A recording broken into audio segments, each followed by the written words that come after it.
It'll come as no surprise to regulars around these parts that I have a soft spot for the WNUF Halloween special. It's a fantastic movie that has a decent level of authenticity and sincerity about it. It runs at a nippy pace, it has some genuinely nice twists and turns, and doesn't take itself too seriously, without falling into the trap that a lot of these low no-budget horror movies do, where they think low no-budget gives them a free pass to just make dog shit. I loved WNUF for how it took the found footage lost media subgenre and really tried to do something different with it.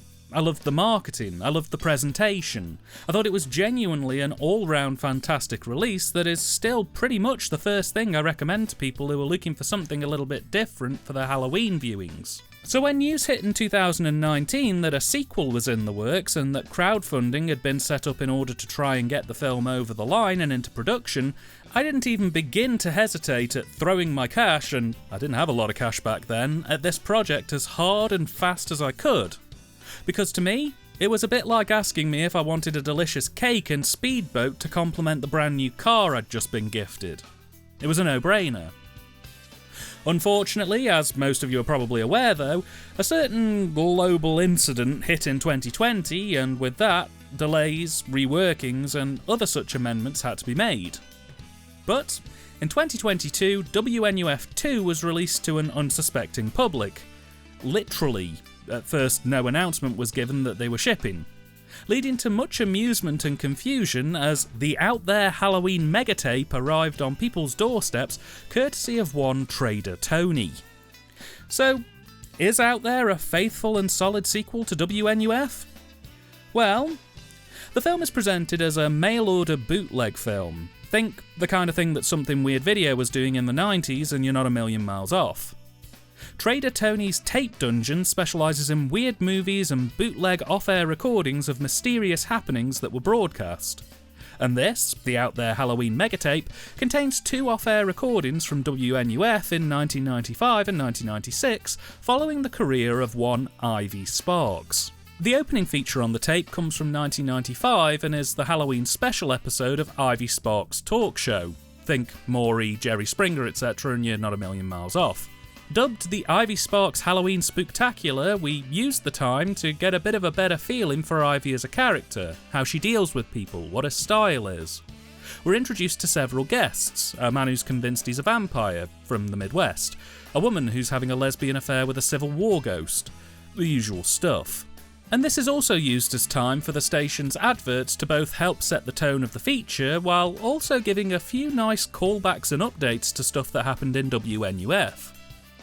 Probably the most significant happenings during this portion of the tape is a brief trailer for the second season of a paranormal investigation show called Out There, and a segment during Ivy's show in which we're introduced to the niece of Dr. Lewis and Claire Berger, the paranormal experts who appeared in WNUF. She's on the show to sell a book talking about the pair's experiences in paranormal investigation, and to also make the claim that she believes that the couple were abducted by aliens that Halloween night in 1987. Almost immediately, however, Ivy announces that a celebrity skeptic has also been booked on the show, who more or less immediately debunks the woman's claims, leading to a fight. The whole show feels a little sketchy, and there's an implication that Ivy likes to trade on sensationalism, even if some people get hurt in the process. Anyway, the show rolls credits and we then skip forward in time to Halloween night 1996, as things are gearing up for the season finale live Halloween special of the paranormal hit series Out There. And things have changed quite a bit in the past 12 months. For starters, Ivy's chat show has been unceremoniously cancelled to be replaced by a talk show by one Veronica Stanzi, who you'll remember as the co-host to Frank Stewart from WNUF. Instead, Ivy's been moved into a co-hosting position working with Out There's main host, Tate. And between them this Halloween night, they're going to be holding the live broadcast event of the decade, as they try to prove the existence of extraterrestrial life once and for all. The bulk of the special covers the mysterious McCreary Air Force Base, a top-secret facility out in the sticks that supposedly is harbouring alien technology and experimenting with alien cadavers. It's widely believed that night near the McCreary Air Force Base, aliens are going to try to land, as there have been cyclical accounts of their appearance in this location every 10 years or so. As such, they've mapped out a circular radius of about 4 miles on the map, with Tate and one team set up at one side of the circle nearest the airbase, and Ivy being set up at the other end of the circle near High Pike Farm, where they're holding their annual Halloween barn dance hootenanny. As the night progresses, we're introduced to witnesses from previous alien encounters, anonymous tipsters who claim to have worked at the airbase who want to get the truth out there, and a religious cult who believe that at 9:55 PM that night, the mothership is going to land in the middle of this 4-mile radius field and carry them off to a utopian nirvana while the planet falls into apocalyptic ruin. Inevitably, things don't quite go to plan, and spooky shenanigans begin to grip the broadcast, as Ivy and Tate realise they may have let themselves in for more than they bargained for. As the evidence begins to mount, will this broadcast finally reveal the truth on extraterrestrials? Will the cult actually be rescued? And, most critically of all, will Ivy get another chance at a talk show? All this and more will be answered if you check out the Out There Halloween Megatape. And I'm kinda struggling to articulate my exact feelings on this one, to be completely and totally honest. Originally, when it turned up a couple of years ago, I intended to cover it alongside the other Halloween movies I'd picked to talk about. But after giving it its inaugural spin, I quite quickly realised that this wasn't going to be quite the glowing review I had given to WNUF, and as such, I figured rather than rush out a hasty review that was maybe a little raw and overly scathing, I'd instead let it sit, chew things over for a few months, give it a couple of rewatches to really try and get a handle on my thoughts, and I feel like I can talk about it a bit better now than I would have a couple of years ago. But it's still a bit of an awkward beast to properly dissect, so apologies in advance and happy to clarify any points in the comments.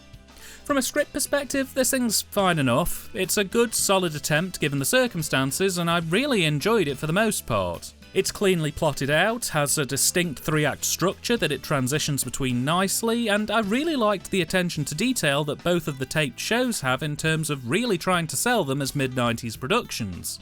That being said, there are a few issues. Probably the biggest gripes for me on the script front are the slight tonal tweaks in the pacing. The original WNUF definitely had a sense of self-awareness and approached its subject with a bit of a tongue-in-cheek attitude, but it also didn't shy away from largely staying fairly grounded. It could be believed if someone stumbled on this in the wild with no knowledge of broadcast history that WNUF was real. This film, however, leans into humour a little bit more than the previous entry. I'm not saying it's a laugh riot, but it quickly becomes apparent that this thing isn't taking itself as seriously as the original, and I think more people would suss this out as a fake broadcast than they would with WNUF.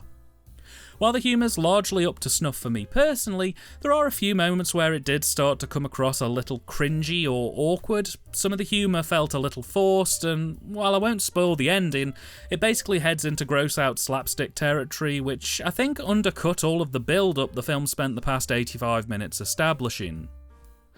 Also not helping matters is the pacing, and in particular the pacing around the use of adverts.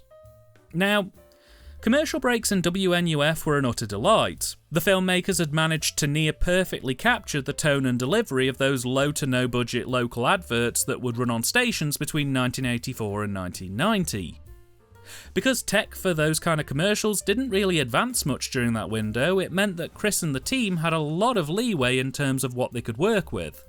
Especially given that in the 80s there were multiple examples of small businesses making adverts that never got updated and ran for literal years. That's not to say that WNUF nailed it thoroughly. In my opinion, I felt that in the final act of that film they went a little bit overboard on the advertisements. Like, they were good, but by the final act of WNUF they were cut into commercials every 5 to 7 minutes or so, and it started to overstay its welcome. Out There unfortunately suffers worse than its predecessor on 2 counts. Not only do the commercial breaks happen even more frequently than before, I don't think we even manage more than 5 minutes across the whole runtime without a bumper or commercial break, but the quality of the adverts have taken a bit of a hit as well, itself due to a couple of issues. 90s advertising was an entirely different beast to 80s advertising. Ads in the 80s could literally not update or change for years, but the 90s was one of the first decades that saw multiple completely different to each other cultural shifts occur across its full decade-long span.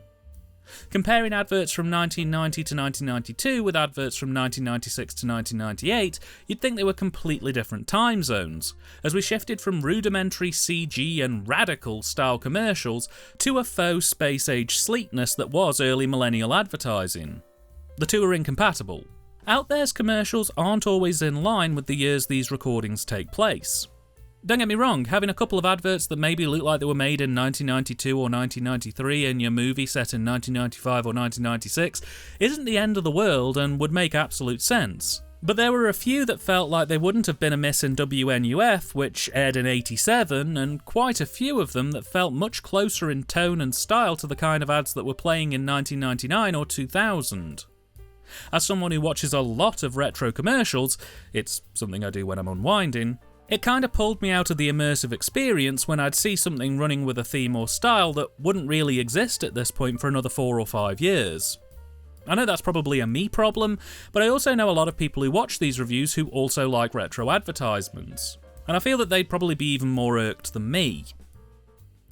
It equally doesn't help matters that not only are some of the ads wildly out of time aesthetically, some of them are just not very good.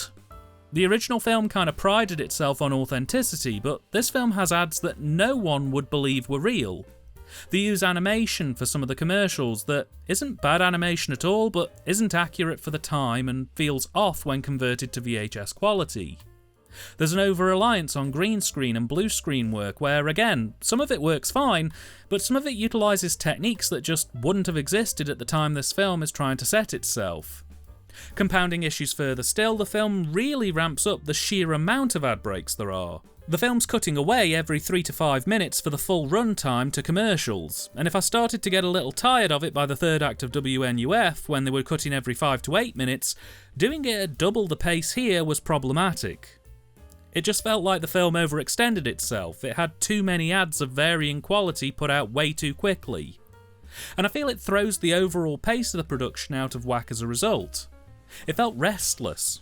The script's pacing felt restless, the edit felt like it didn't have time to breathe, and I feel that hamstrung a lot of the film as a result. With that in mind though, there are some really nice moments in the writing that I enjoyed. I think the characters of Ivy and Tate are solidly written.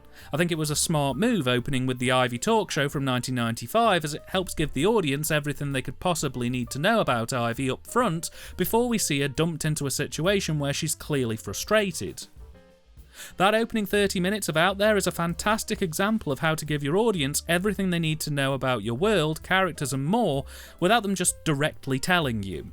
It sets up the actual Out There special perfectly and gives the characters their motivations to develop across the remaining hour runtime, as it means we have their backstories and everything else more or less set up and ready to go right at the front of the action.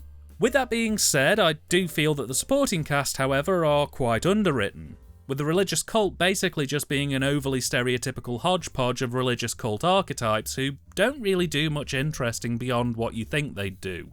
A lot of the interview subjects also end up kind of being a bit one note, and weirdly there are a few scenes in this where those supporting cast members, knowing they're on a live broadcast in film, decide to completely derail their interviews before they even start to just talk about Ivy and Tate's career.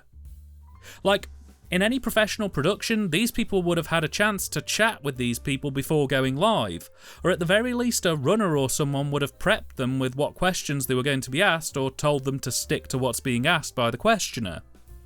And there absolutely would have been time in between the ad breaks for these people to just gush over Ivy or have a chat with Tate, which made the moments where they stopped the live broadcast to ask Ivy about her cancelled talk show and to try and coax her into saying her catchphrase all the more odd and out of place with the aesthetic and tone. I don't think that this film is as well constructed as WNUF in many regards, but it still more than holds up, and I'd absolutely be lying if I said I didn't enjoy this thing's tone and continuing developing style.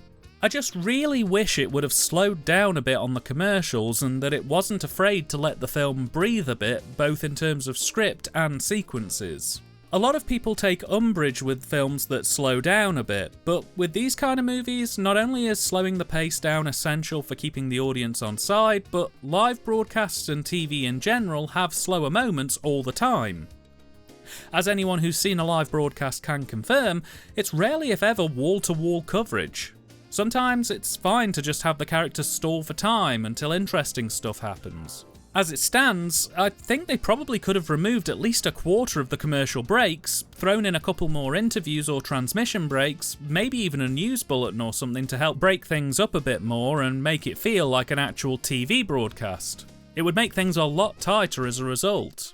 This film was written and directed by Chris LaMartinas. We've already gone through Chris's work previously when we covered WNUF, but since then he has had a couple of other projects released. Before Out There came out, he made one other movie called What Happens Next Will Scare You, which I also jumped on the crowdfunding for.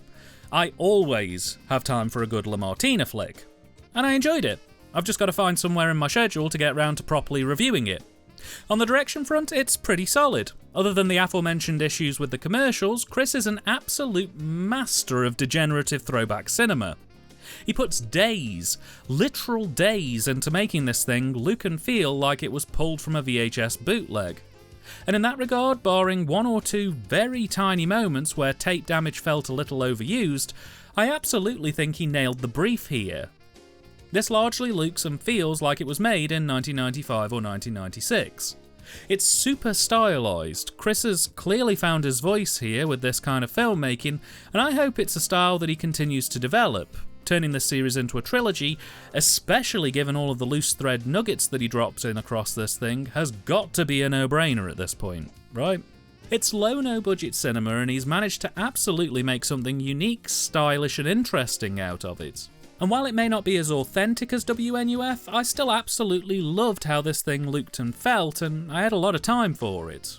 Cast direction is a little bit spotty. The actual WNUF programming sections, like Out There or the talk show or the news updates, are all 100% bang on. They are, to me, completely believable as having come from that era.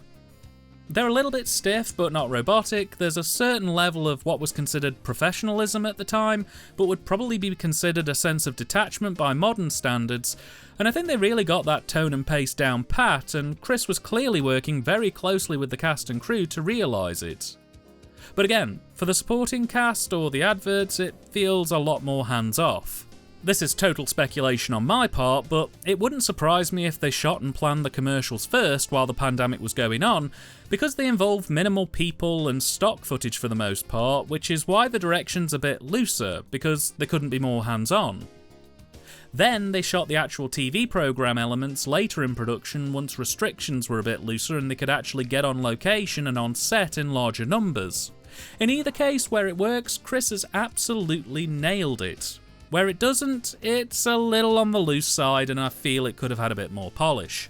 As for the Cine, well, again, apart from my gripes about the period accuracy of some of the commercials, this thing actually looks better than WNUF in some regards. It's more colourful, has more of a personality about it in terms of compositional choices and colour. The 90s were a much less brown and orange time, and I feel the team really ran with that, as this film's more than happy to splash out on the colour front. Compositions are solid, there's a definite feeling they're trying to go bigger with the production in terms of props and scope usage, and the amount of research that must have gone into 90s studio and location setups must have been insane, because I cannot harp on enough about just how accurate this thing looks for a locally produced live TV broadcast. It's scary, quite honestly. Which is only enhanced by Chris's meticulous VHS down converting, which I'm honestly quite in awe of as someone who works in down conversion and lomography myself. I actually kept an eye on his Twitter around this time to see him passing tapes through dubbing 10, 20 and 30 plus times just to get the exact right feel for the take. It was amazing. Performance-wise, well, as I mentioned, I feel the supporting cast do struggle a bit really to nail the tone of this thing, not helped by the script choices. But they're not egregious, they didn't turn me off it, they just didn't quite nail it for me. Ivy, played by Chris's wife, Michelle Lyons, is largely decent in this thing. I feel of the two portions of the film that she held herself better in character as the talk show host. In that part of the film, she's confident, animate, lively, and really hits the exact marks that those kind of hosts had at the time. She's excellent. In the Out There segments, I get that she's supposed to be a bit out of her comfort zone, given this is supposed to be her first appearance as a co-host on it, but at the same time I feel like that intention does get a little lost in translation. Some of her deliveries didn't quite feel as naturalistic as I'd have liked. Her physicality on screen is spot on again for a nervous host trying to work her way through an awkward broadcast, but some of that awkward energy lands better than others, and in part, she didn't quite sell me on the character. Overall, she was really solid, but there were just a few moments where it faltered a bit for me. I tried to find the name of the actor who played Tate in this, but because this is trying to pretend to be recovered media, there's no official credits list, so I'm kinda stumped. But I'd say on the whole his performance is fine. He comes across as a quite believable host for this kind of show. It maybe would have been nice to have given him just a little more character development. Maybe he could have been the guest who debunked the Burgess niece on Ivy's talk show in '95 instead of the skeptic. I don't know, I just wish he'd had a bit more depth established with his character, because while he works really well in the scenes he's in, I came away from this just kind of not getting a feel for who he was as a person beyond TV host. And because this is recovered footage, there's no soundtrack really to speak of. There's a lot of jingles and theme tunes, all of which sound very period accurate. Nothing totally remarkable, but nothing offensive. Just very 90s sounding stuff handled quite well. Oh, and because I couldn't really fit it in anywhere smoothly, if you're coming to this film looking for answers to stuff that was left hanging in WNUF, you're in luck. As dotted across the runtime are a number of references to WNUF, and if you watch the whole thing, you'll get a more than decent idea as to what happened with Frank, the Burgess, and other people who went missing that night in 1987. Also, and spoilers here, so skip to the next chapter if you don't want it ruining, but they allude in this movie to an unbroadcast WNUF special from Frank Stewart. It was apparently based on alien abductions, but mysteriously, shortly after production wrapped on the special, WNUF had a break-in and the tapes mysteriously vanished, which ultimately led to Frank reworking his alien special into a ghost special, and thus the WNUF Halloween special. Which immediately got me thinking, oh, well, there's your third film right there. Either do a prequel showing that footage, or set it in the 2000s, early internet days, and have them recover the tapes with a host trying to piece together what Frank found out and who stole the tapes in the first place. I'm getting ahead of myself, but I'd watch that. Yeah, it was a nice touch. The Out There Halloween megatape was released in 2022 under LaMartina's own distribution label, and came in a number of bundles. There was just the option to own it on DVD, but the film was also available as a limited edition VHS tape, and there was a bundle that included a DVD, a VHS copy, and a Trader Tony's tape catalogue, listing hundreds of film titles available to order. I personally went for just the DVD, mainly due to the fact that the tapes were only available in NTSC formatting. But the discs got some solid extras, including a commentary with Chris, a commentary with Trader Tony, a music video, and more. It's still in print and readily available, and there'll be a link in the description if you want to nab yourself a copy, which I recommend you do. Despite some of the flaws I've mentioned, I had a really good time with Out There. It's not quite up to the high calibre established with WNUF, but it's a more than solid companion piece, and the pair would make a tremendous double feature for sure. I could easily see this film entering my regular Halloween rotation, and this'll absolutely be another LaMartina film that I'll happily recommend to people looking for a change of pace this spooky season. And with that, I wish you all a safe and fun Halloween, and I hope you get to catch some fantastic movies with your friends and family. And till next time.